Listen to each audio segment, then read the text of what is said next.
Imagine I hand you a single sentence. Nothing extraordinary, just 6 ordinary words. This sentence is false. Read it once. It seems simple. Read it again. Something begins to feel wrong. If the sentence is true, then it is false. But if it is false, then it must actually be true.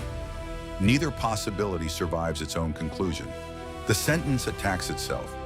It creates a logical loop with no escape. Unlike a mystery, this puzzle has no hidden answer waiting to be discovered.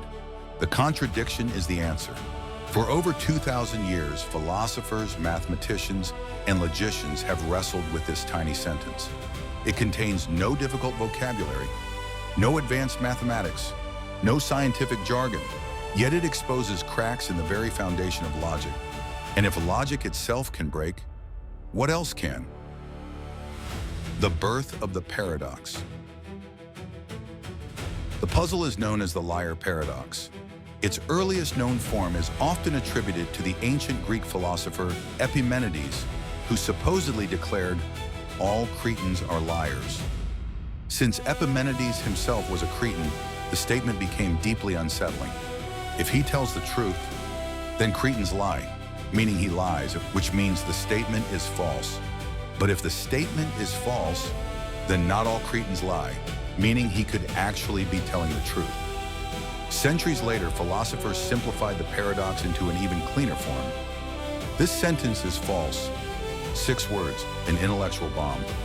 The paradox doesn't rely on deception. The sentence isn't hiding information. It tells you exactly what it claims. Yet believing it destroys it. Disbelieving it also destroys it. It refuses to settle into either truth or falsehood. It's like trying to stand on a staircase whose steps disappear beneath your feet. Why logic needs truth? At first glance, this might seem like nothing more than a linguistic trick, but it threatens something much larger. Logic depends on a basic assumption. A statement is either true or false. Not both, not neither. This principle is called the law of the excluded middle, one of the oldest foundations of classical logic. Nearly every mathematical proof relies on it. Computer programming relies on it. Scientific reasoning relies on it. Civilization quietly relies on it.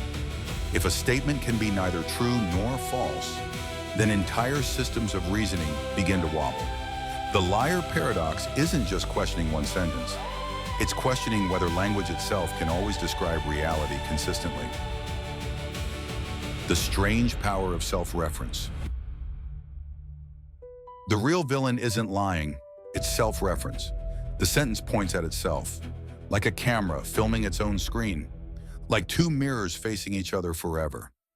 Self-reference creates infinite loops. Consider another example. Imagine a book that contains only one sentence.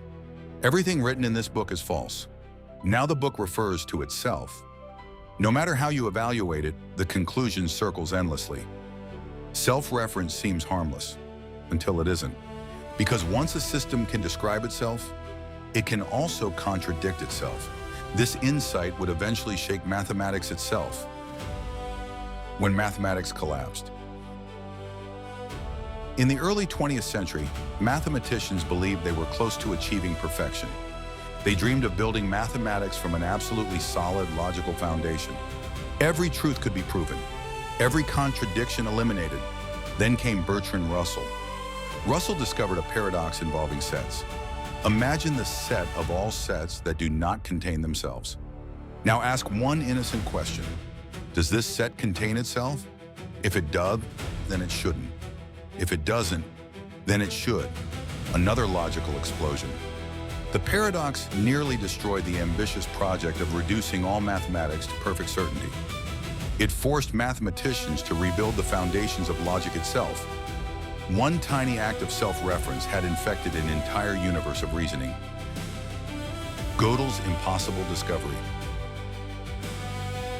Then in 1931, Gödel pushed the idea even further. Instead of writing, "This sentence is false," Gödel constructed a mathematical statement equivalent to saying, "This statement cannot be proven." Notice the difference. It doesn't talk about truth, it talks about proof. Suppose the statement could be proven. then it would be false, impossible. Suppose it cannot be proven, then the statement is true, which means there exists a true statement that mathematics cannot prove. Gödel transformed self-reference into one of history's greatest discoveries. His incompleteness theorems showed that every sufficiently powerful mathematical system contains truths it cannot prove from within itself. Perfection was impossible. No logical system could fully explain itself without leaving unanswered questions. The dream of complete certainty collapsed forever. Could reality be like this?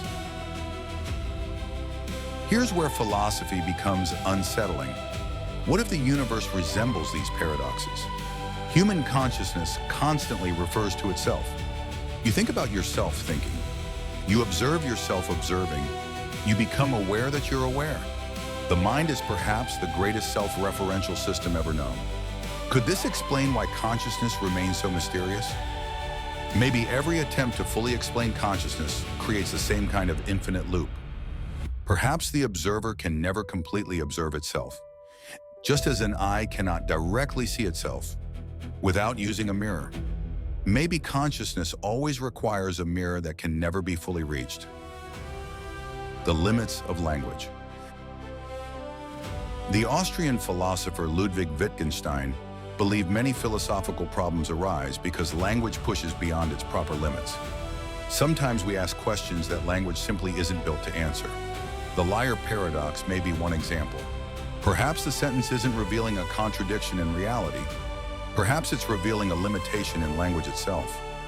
Language evolved to describe trees, mountains, animals, people, not itself. When language begins describing its own truth, it starts folding inward, like paper folded too many times. Eventually it tears. Can artificial intelligence escape? Today's artificial intelligence systems also confront forms of self-reference. Can an AI perfectly predict its own future decisions? Can it completely model itself? If it changes after making the prediction, was the prediction still correct? Modern computer science continues discovering versions of these ancient paradoxes. Even programming languages must carefully prevent certain forms of infinite recursion. The question becomes profound. Can any intelligent system ever completely understand itself? Or does intelligence always carry a blind spot? A place where self-knowledge becomes impossible? Perhaps every mind, biological or artificial, eventually encounters its own version of the liar paradox. The sentence that never ends. The remarkable thing about this sentence is false isn't that it lacks an answer. It's that every answer destroys itself. The paradox refuses to let thought come to rest. It keeps pulling the mind into another loop, another contradiction, another attempt. Perhaps that is its greatest lesson. Not every problem exists to be solved. Some exist to reveal the boundaries of solving itself. For centuries, humanity believed logic was the ultimate tool. The liar paradox quietly whispers otherwise. Every system has limits. Every language has edges. Every mind eventually reaches a point where certainty dissolves into mystery. And maybe that's not a flaw. Maybe that's what makes thinking possible. Because if reality could be completely captured by words, philosophy would have ended long ago. Instead, one tiny sentence continues defeating some of the greatest minds in history. Not because it's complicated, but because it asks the only question logic cannot answer. Can truth survive when it turns upon itself?